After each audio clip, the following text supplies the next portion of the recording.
State Representative Jeffrey Elmore with your weekly session update for November 18th. Very exciting this week. We finally got the state budget passed. We got to the stage which is called the conference report, and this is where the House and Senate settled their disputes and put a document together. This document was revealed at the beginning of the week, and it had to move through the legislative process, and now it is going to the governor. The governor made an announcement this week in a press conference that he would be signing the document. This is one of the biggest budget documents that has been seen in the history of the state. You can see the document here. It's almost 1,500 pages because we took the federal money and state money and combined it.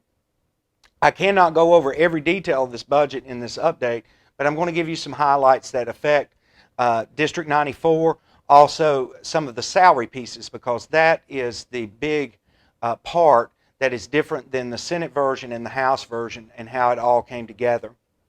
So let me give you some highlights on the big stuff first.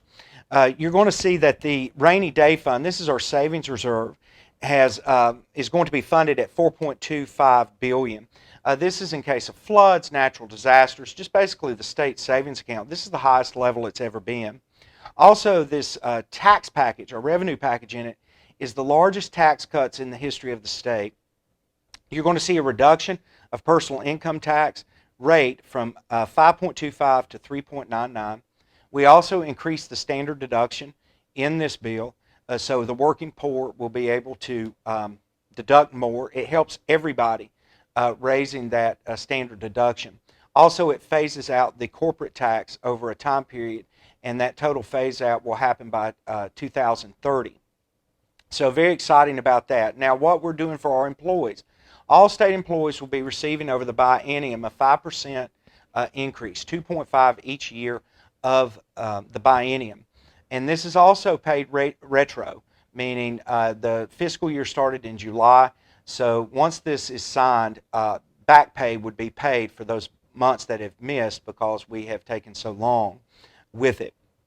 Something very exciting for our non-certified staff in our schools.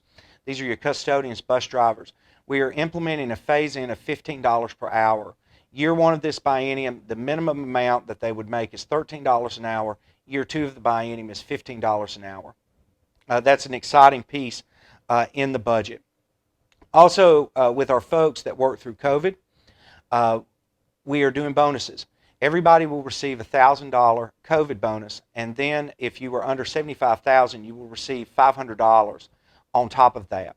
So a total of $1,500 in COVID bonuses for state employees.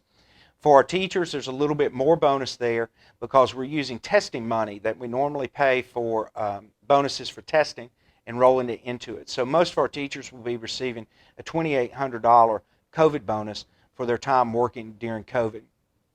Combination of the state money here and also federal money through ESSER 3. So basically 3 pots of money to create that $2,800 bonus.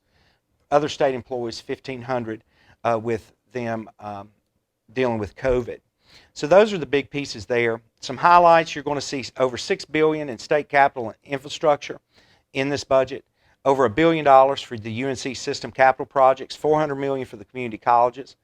$46 million for infrastructure for motorsports facilities. That was a provision that started out in the governor's budget.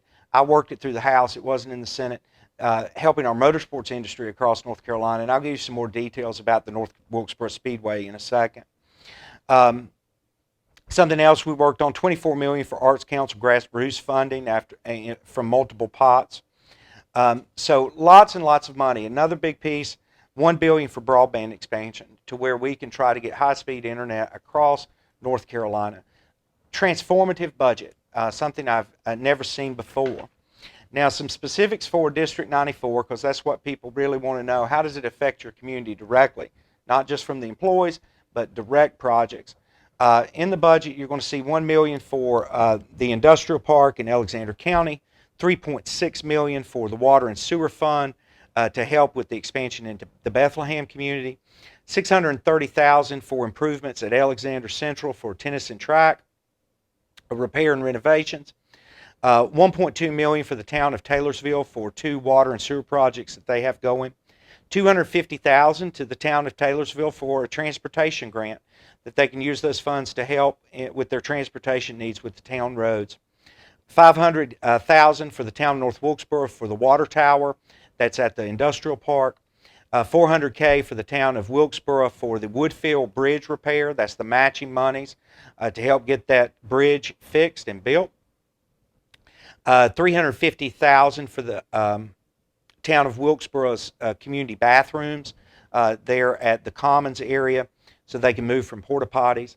There is a $362,500 grant going to the county of Wilkes that is a transportation grant for them to recommend local projects there. $5 million for Wilkes Central High School renovations and repairs for the athletic facilities, primarily dealing with the high school gym there at the high school. There is $2.5 million for Wilkes County Schools athletic facilities. That would primarily be used for the other 3 high schools, varying from bleachers to track repair. They all have a varied amount of need there. $5.5 million for the Wilkes Community College for buildings dealing with new construction. $7.5 million for the Catawba Valley Community College, which Alexander is a part. They have a satellite campus. This is the total amount for the whole community college system down there in Catawba. $100,000 for the Department of Insurance Northwest Regional Office. That's for lease fees to develop that regional office. We have $50,000 for the town of North Wilkesboro to help with the farmers market mural. $500,000 for Wilkes Recovery Revolution for their efforts in opioid recovery. And then we ended up at $18 million for the North Wilkesboro Speedway for infrastructure improvements and improvements related to COVID. The provision as it finally stood with the motorsports provision, that was just the North Wilkesboro chunk. We also funded money to the Charlotte Motor Speedway and the Rockingham Speedway directly, created a pot of money for mid-sized tracks at $5 million that they could apply for revenue loss, then an additional $1 million for the tiniest tracks in the state. Very exciting. There is no local match required here. So that $18 million is money directly for the improvements at the Speedway, and there's no monies that have to come from the locals to make those improvements. So very exciting for the North Wilkesboro Speedway. My colleague from Rockingham was very excited, and also the Concord delegation was excited because the #1 tourism destination in North Carolina is the Charlotte Motor Speedway. And then the other tracks across the state seem very pleased with how this was set up. We're being very forward-thinking with what we're doing for motorsports in North Carolina.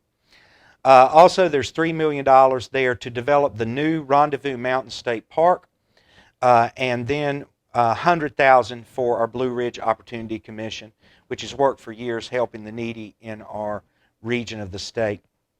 So very excited about the budget. There's tons in here, but hopefully that overview will help you understand how it's affecting us locally and also statewide with the compensation piece. Two bills that we've sent to the governor on a different subject. We sent House Bill 91, Accountability and Fair Play in Athletics. This deals with the High School Athletic Association.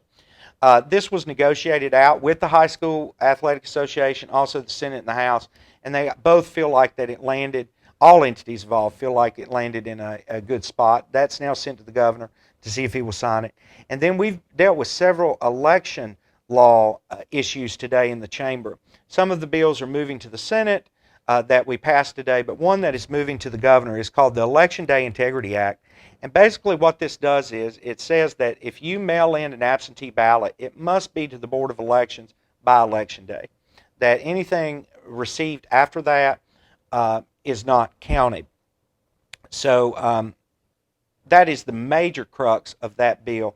That's sent to the governor, and that was voted through today. Appreciate sharing with you.